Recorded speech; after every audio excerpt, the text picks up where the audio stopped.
Hi everyone, आज अपन जानेंगे national stock exchange Nifty basically होता क्या है, उसका पार्ट 1 आपके लिए लेके आ रहा हूँ।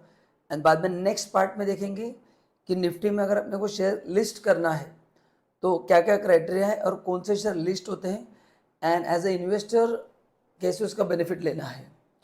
तो बेसिकली एनएससी जो है national stock exchange, so India में दो स्टॉक एक्सचेंज है, one is Bombay stock exchange and one is national stock exchange. Bombay stock exchange सबसे ओल्डेस्ट है, उनका जो इंडेक्स है वो सेंसेक्स है, एंड यहाँ पे जो इंडेक्स है वो है Nifty. So Nifty means it's a indices, correct ना। तो जहाँ पे पर्टिकुलर सेगमेंट के शेयर्स ट्रेड किए जाते हैं, तो NSE 50 is a total group of 50 shares या 50 कंपनीज है जो यहाँ पे, जिसको हम बोलते हैं निफ्टी। निफ्टी मतलब 50, ठीक है।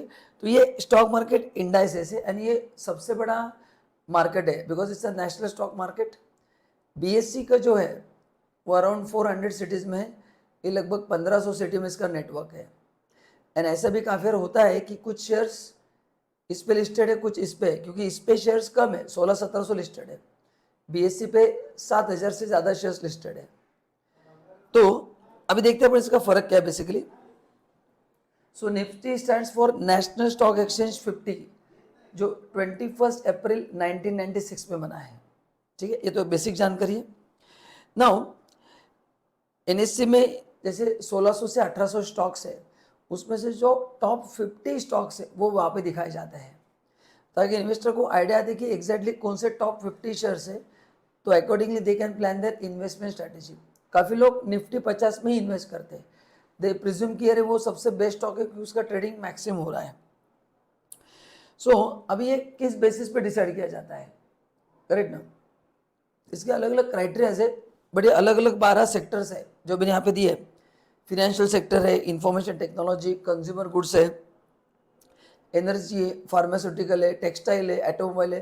तो ऐसे अलग अलग सेक्टर में से टोटल 12 सेक्टर में से ये सिलेक्शन किया जाता है एंड अकॉर्डिंगली 50 का एक इंडेक्स बनाया जाता है, एंड जहाँ पे उसका आपको डेली अपडेट्स आते रहते हैं कि आज रेट्स कितना बढ़ा, मार्केट मूवमेंट क्या है, कितना वॉल्यूम ट्रेड हुआ है।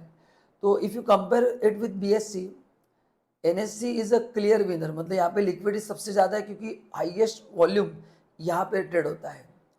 इवन दो BSE पे शेयर्स लिस्टेड ज़्यादा है, but in terms of volume लोगों का NSE पे भरोसा है because it's a national stock exchange. Bombay stock exchange जो पुराने मेंबर थे उनका है वो अभी भी, जो दलाल स्ट्रीट पे है, करेक्ट ना। बट स्टिल ये नेशनल स्टॉक एक्सचेंज है, इसका रेंज ज़्यादा है। तो बेसिकली इसका सिस्टम ऐसे है। नाउ अभी और एक चीज़ अपने को समझना पड़ेगा जो है NSDL, जो मैंने यहाँ पे दिया है, नेशनल सिक्योरिटी डिपॉजिटरी लिमिटेड। अभी इनका काम क्या है, आपके शेयर्स को पूरा ऑनलाइन तरीके से मैनेज करना है। जैसे आप शेयर्स खरीदते हैं तो आपके डीमैट अकाउंट में आते हैं, आप बेचते हो तो सेल होते हैं, तो ये पूरा जो ऑनलाइन शेयर का काम करते हैं वो है NSDL, है ना। सो NSDL एंड में जो मैक्सिमम शेयर्स आते हैं वो NSE के आते हैं। सो ये फर्स्ट इलेक्ट्रॉनिक डिपॉजिटरी इंडिया का है, एंड इसमें इन्वेस्टर, इसके थ्रू आप अकाउंट खोल सकते हैं, आपके शेयर्स डीमैट फॉर्म में रहते हैं ताकि उसमें चोरी होने का कुछ प्रॉब्लम नहीं, एकदम सेफ्टी रहता है। So that is the work of NSDL। So basically जैसे अपन बैंक अकाउंट खोलते हैं ना पैसा रखने के लिए, वैसे शेयर्स रखने के लिए NSDL आपको सपोर्ट करता है, जिसके थ्रू आप शेयर्स का बहुत सारे एक्टिविटीज़ कर सकते हो, करेक्ट ना। सो नाउ अब ये काम कैसे करता है कि हाउ निफ्टी वर्क्स। बेसिकली इसमें एज ए सेड 50 कंपनीज के शेयर्स है जो अलग अलग 12 जितने भी सेक्टर से, मोस्टली 12 सेक्टर से उसको सिलेक्ट किया जाता है। नाउ अभी क्राइटेरिया क्या है, मार्केट कैपिटलाइजेशन कितना है, जो टॉप 50 में आते हैं उनका लिक्विडिटी कितना है, ट्रेडिंग कितना हो रहा है, देन सेक्टर रिप्रेजेंटेशन क्या है, ये सभी चीज़ें कंसिडर करके वो निफ्टी बनता है। एंड नाउ नेक्स्ट पार्ट जो लास्ट है सर, इसका वैल्यू कैसे काउंट होता है ना निफ्टी का। सो निफ्टी का कैलकुलेशन जो होता है वो डिपेंड्स होता है ऑन मार्केट कैपिटलाइजेशन, कि मार्केट में कंपनी की कितने शेयर्स है और उसका रेट कितना है। तो ये वन ऑफ द क्राइटेरिया है टू डिसाइड हाउ, मतलब उसमें शेयर्स कैसे आते हैं निफ्टी में, ये उस बेसिस पे डिपेंड्स होता है।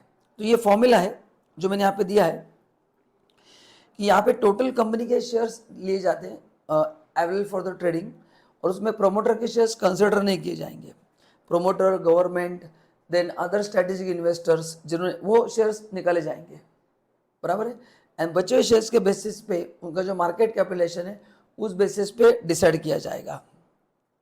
और ये जो नेशनल स्टॉक एक्सचेंज है ये पीरियडिकली इसका रिव्यू रहता है एंड अकॉर्डिंगली वो टॉप 50 जो वो अपडेट होते रहता है, क्योंकि हर एक कंपनी का परफॉर्मेंस कभी डाउन होता है, कभी अप होता है, तो बहुत सारी चीज़ें कीप्स ऑन चेंजिंग। तो अकॉर्डिंगली टॉप 50 में भी क्या करते हैं वो चेंजेस कैसे रहते हैं depending upon the market requirement. तो गाइस ये था एक बेसिक जानकारी अबाउट द निफ्टी। एंड अच्छा और एक कुछ बताना चाहूँगा कि काफ़ी लोग क्वेश्चन पूछते कि सर मैंने BSE पे शेयर लिया है, can I sell it on NSE और वाइस वर्सा। तो यस क्वाइट पॉसिबल है, बट उसके लिए पहले आपके डीमैट अकाउंट में आना ज़रूरी है। डीमैट में आने के बाद एंड वो दोनों स्टॉक एक्सचेंज में लिस्टेड होना भी ज़रूरी है, because there are few shares which are only on one stock exchange, then you cannot sell it through other. क्योंकि NSE में 1600 को 1800 के बीच में है, यहाँ पे 7000 के ऊपर लिस्टेड है। सो ये आपको देखना पड़ेगा, अगर वो दोनों स्टॉक एक्सचेंज में अवेलेबल है तो आप उसको बेच सकते हैं और उसमें आप फ़ायदा भी कमा सकते हैं, क्योंकि यहाँ पे रेट कम है और वहाँ पे रेट ज़्यादा है। तो जहाँ पे रेट ज़्यादा है वहाँ पे आप बेच सकते हैं, जहाँ पे रेट कम है वहाँ पे आप खरीद सकते हैं, बट ऐसा बहुत बड़ा फर्क नहीं रहता है। But still this are the opportunities you get and accordingly आप कहीं पे भी खरीद सकते हैं और कहीं पे भी बेच सकते हैं, बट वो स्क्रिप्ट दोनों जगह पे लिस्टेड होना ज़रूरी है। तो आई होप ये बेसिक मैंने आपको जानकारी दी अबाउट निफ्टी। आगे की वीडियो में अपन देखेंगे कि निफ्टी में शेयर्स लिस्ट होने के लिए और क्या क्या क्राइटेरिया है और कैसे कैलकुलेशंस किए जाते हैं। Thank you so much.